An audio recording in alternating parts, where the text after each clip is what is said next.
ایک موٹی عورت تھی جو اکیلی ایک الگ تھلگ مکان میں رہتی تھی۔ اس کا اپنے بارے میں یہ خیال تھا کہ وہ ایک اچھی عورت ہے۔ وہ اکثر اپنی سہیلیوں کو بتاتی کہ میں بہت مہربان ہوں، لیکن خود کہنے سے تو کبھی کوئی مہربان نہیں ہو جاتا۔ ایک دن ایک آدمی عالیہ کے گھر کے دروازے پر دستک دی۔ وہ بہت غریب تھا، اس کے کپڑے پھٹے ہوئے تھے، بال بکھرے ہوئے تھے اور وہ بہت پریشان حال تھا۔ آدمی نے عالیہ سے کھانے کے لیے کچھ مانگا۔ عالیہ غصے سے تلملا باہر نکلی اور کہتے ہوئے اس غریب آدمی پر برس پڑی، جاؤ دفع ہو جاؤ، میرے پاس تمہیں کھلانے کو کچھ نہیں، اگر اتنے ہی بھوکے ہو تم خود محنت کرو اور کھاؤ۔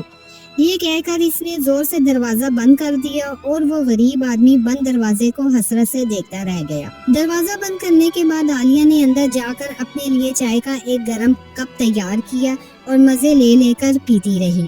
غریب آدمی سڑک کے کنارے چلتا ہوا ایک دوسرے مکان پر جا پہنچا جہاں پر شبانہ رہتی تھی۔ جو ہی شبانہ کی نظر اس غریب آدمی پر پڑی، وہ اس کی حالت دیکھ کر پریشان ہو گئی۔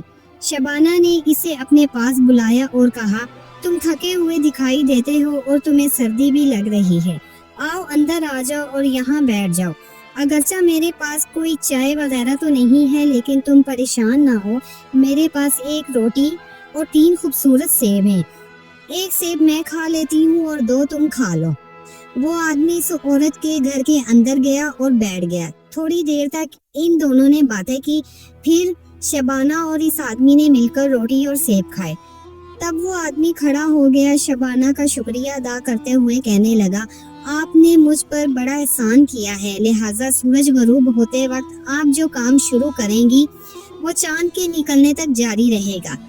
پھر اس آدمی نے دوبارہ خاتون کا شکریہ ادا کیا اور اللہ حافظ کہتا ہوا وہاں سے چلا گیا۔ شبانہ سوچنے لگی کہ اس آدمی نے کیا عجیب و غریب بات کہی ہے کہ جو کام تم سورج غروب ہونے کے وقت شروع کرو گی وہ چاند کے نکلنے تک جاری رہے گا۔ وہ سوچ میں پڑ گئی کہ اس بات سے اس کی کیا مراد ہے۔ پھر شبانہ کو میز پر ایک سیب رکھا ہوا دکھائی دیا۔ وہ خود سے کہنے لگی، بیچارے نے صرف ایک سیب کھایا ہے جبکہ میری خواہش تھی کہ وہ دونوں کھائے، کیوں نہ میں اس بچے ہوئے سیب کو ٹوکری میں رکھ دوں۔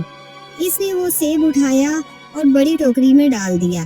پھر اس نے مڑ کر دیکھا تو ایک اور خوبصورت سیب میز پر رکھا ہوا دکھائی دیا۔ یہ تو بڑی عجیب بات ہے، میں نے ٹوکری میں سیب ڈال دیا تھا مگر یہ پھر کہاں سے آ گیا؟ اس نے وہ سیب اٹھا کر پھر ٹوکری میں ڈال دیا اور مطمئن ہو گئی، مگر اس کی حیرت کی انتہا نہ رہی جب اسے میز پر ایک اور سیب رکھا نظر آیا۔ جب وہ سیب ٹوکری میں ڈالتی تو اسے میز پر ایک اور مل جاتا۔ اب شبانہ سمجھ گئی کہ اس آدمی کی بات کا مطلب کیا تھا۔ وہ ٹوکری میں سیب ڈالتی رہی یہاں تک کہ چاند نکل آیا اور پھر میز پر کوئی سیب نظر نہ آیا۔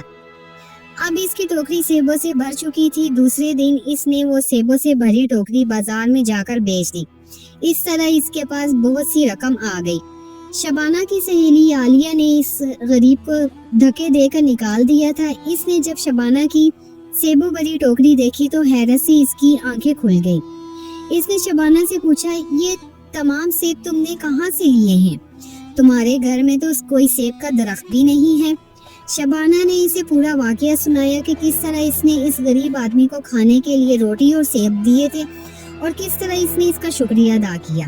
عالیہ نے شبانہ سے کچھ نہ کہا، لیکن اپنے دل میں فیصلہ کیا کہ اب کی بار وہ بوڑھا آئے گا تو اس کو خوب کھلاؤں گی، خوب پلاؤں گی۔ اگلے دن وہ بوڑھا دوبارہ آیا۔ عالیہ اس کو دیکھ کر خوشی سے پھولی نہ سمائی۔ اس نے بوڑھے آدمی سے درخواست کی، مہربانی کر کے میرے گھر کے اندر آئیں، میں آپ کی خاطر مدارات کروں گی۔ بوڑھا گھر کے اندر آ گیا۔ عالیہ نے اسے پینے کے لیے چائے اور کھانے کے لیے بہت سے کیک دیے۔ بوڑھے آدمی نے بہت سے کیک کھائے اور بہت سی چائے پی۔ تب وہ کھڑا ہو گیا، عالیہ کا شکریہ ادا کیا۔ عالیہ سے وہ باتیں سننے کے انتظار میں تھی جن کے بعد اسے اپنی من پسند چیز ڈھیروں میں مل سکتی تھی۔ پھر بوڑھا آدمی بولا، سورج ڈوبنے کے وقت جو کام تم شروع کرو گی وہ چاند نکلنے تک کرتی رہو گی۔ یہ کہنے کے بعد بوڑھے نے اللہ حافظ کہا اور چلا گیا۔ چونکہ عالیہ کے ذہن میں تھا کہ سورج غروب ہونے کا وقت اسے کیا کرنا ہے، اس لیے اس نے 1 شلنگ کا سکہ میز پر رکھا اور کہا، جب سورج غروب ہونا شروع ہوگا تو میں سکہ اٹھا کر بیگ میں رکھوں گی اور پھر چاند نکلنے تک سکے اٹھاتی اور بیگ میں ڈالتی رہوں گی، جبکہ آج رات چاند دیر سے نکلے گا، اس طرح صبح سے پہلے میں بہت دولت مند ہو جاؤں گی۔ آخر سورج غروب ہونے لگا اور وہ وقت آ پہنچا جس کا عالیہ کو بے چینی سے انتظار تھا۔